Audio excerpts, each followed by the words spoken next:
صوت يلا يا ماما. ان شاء الله. مرحبا. يلا يلا. ماذا تفعلين لنا؟ اي صله؟ اي صله؟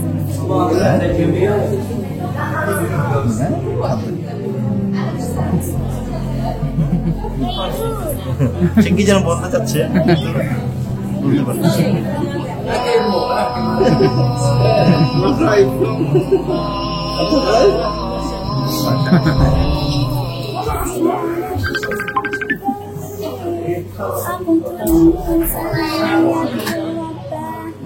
إني أخاف أن يبدل دينكم أو أن يظهر في الأرض الفساد.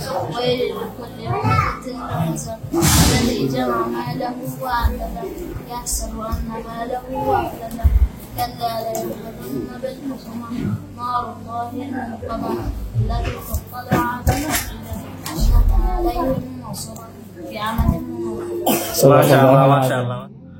আসসালামু আলাইকুম ওয়া রাহমাতুল্লাহ। আলহামদুলিল্লাহ ওয়াসসালাতু ওয়াসসালামু আলা রাসূলিল্লাহ। সম্মানিত দর্শকবৃন্দ, আমি আব্দুর রহিম বিন আব্দুর রাজ্জাক আপনাদের পক্ষ থেকে দীর্ঘদিন থেকে ফিলিস্তিনি অসহায় ভাই বোনদেরকে নিয়ে বিভিন্নভাবে তাদের পাশে দাঁড়ানোর, তাদের পাশে থাকার চেষ্টা করছি আলহামদুলিল্লাহ। তার এই ধারাবাহিকতায় আমরা আজকে কায়রোর অদূরে সাহেল হসপিটালে গিয়েছিলাম, যেখানে গত মাসে প্রায় 17 জন আহত অসুস্থ ব্যক্তি ফিলিস্তিন থেকে এসেছেন। আলহামদুলিল্লাহ আমরা তাদের সাথে সাক্ষাৎ করি, তাদের সাথে আমাদের বিভিন্ন ধরনের কথা হয়। তাদের এই হসপিটাল পর্যন্ত আসার লম্বা সফর, অনেক কষ্টের গল্প, তাদের পরিবারের সদস্যদের নিয়ে অনেক ধরনের কথা। এই নানান কথার মাঝে আমরা আপনাদের জন্য তাদের কাছে দোয়া চেয়েছি এবং আপনাদের দেওয়া আর্থিক সহযোগিতা আমরা তাদের হাতে তুলে দিয়েছি আলহামদুলিল্লাহ। এবং তাদের সাথে মতবিনিময় শেষে ওই মেডিকেলে তাদের সাথে ছোট ছোট বাচ্চাদের সাথে পরিচয় হই। তো এক পর্যায়ে আমাদের মনে হয় যে আমরা যদি এই সমস্ত ছোট ছোট বাচ্চাদের মুখে একটুখানি হাসি দিয়ে যেতে পারি, তাদেরকে একটু খুশি করতে পারি, তাহলে মনে হয় অনেক ভালো লাগবে। এই কষ্টের মাঝেও আমরা মেডিকেল কর্তৃপক্ষের অনুমতি সাপেক্ষে তৎক্ষণাৎ পদক্ষেপ গ্রহণ করে ছোট ছোট বাচ্চাদেরকে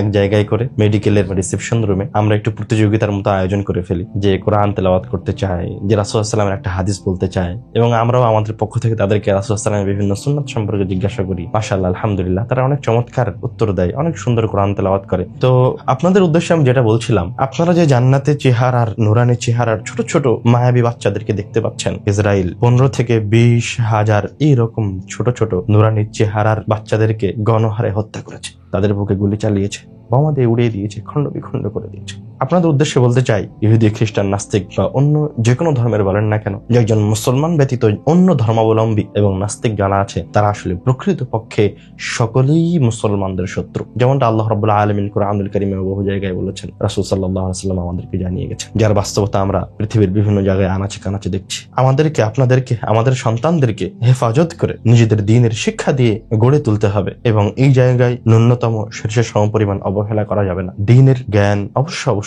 প্রত্যেকটা সন্তান, প্রত্যেকটা মুসলমানের কাছে থাকতে হবে। আমি আমার দ্বীনী মুসলিম ভাই বোনদের উদ্দেশ্যে বলতে চাই, আমরা বিভিন্ন ভাবে এই অসহায় ফিলিস্তিনি মা বোনদের পাশে দাঁড়ানোর, ছোট ছোট বাচ্চাদের পাশে দাঁড়ানোর চেষ্টা করছি আলহামদুলিল্লাহ। আমরা বিভিন্ন সময় বিভিন্ন পদক্ষেপ গ্রহণ করেছি এবং করছি আলহামদুলিল্লাহ। আগামীকালকে গাজার অভ্যন্তরের খান ইউনুস এলাকায় প্রায় 1000 মানুষকে খাওয়ার আয়োজন করা হয়েছে আলহামদুলিল্লাহ। এবং ঈদের দিনেও আমাদের এই বাস্তুহারা ক্ষুধার্ত ভাই বোনদের জন্য আমাদের পক্ষ থেকে খাবারের আয়োজন থাকবে ইনশাআল্লাহ। ওয়া মা তাওফীকি ইল্লা বিল্লাহ। আমরা এখন রমাদানের শেষে পৌঁছেছি, হয়তোবা আজকে আমাদের বাংলাদেশে শেষ রমাদান হতে পারে। আমরা এই রমাদানকে মূল্যায়ন করার চেষ্টা করি, যার যতটুকু সম্ভব আরো বেশি বেশি দান করার চেষ্টা করি। রমাদান শেষ হওয়ার আগে যেন আমরা জান্নাতের সার্টিফিকেট এবং জাহান্নাম থেকে মুক্তির সার্টিফিকেট নিয়ে রমাদান থেকে বের হতে পারি। আল্লাহ রাব্বুল আলামিন আমাদের এই তৌফিক দান করুন। আল্লাহুম্মা আমিন। ওয়া আখিরু দাওয়ানা আলহামদুলিল্লাহি রাব্বিল আলামিন। আসসালামু আলাইকুম ওয়া রাহমাতুল্লাহ।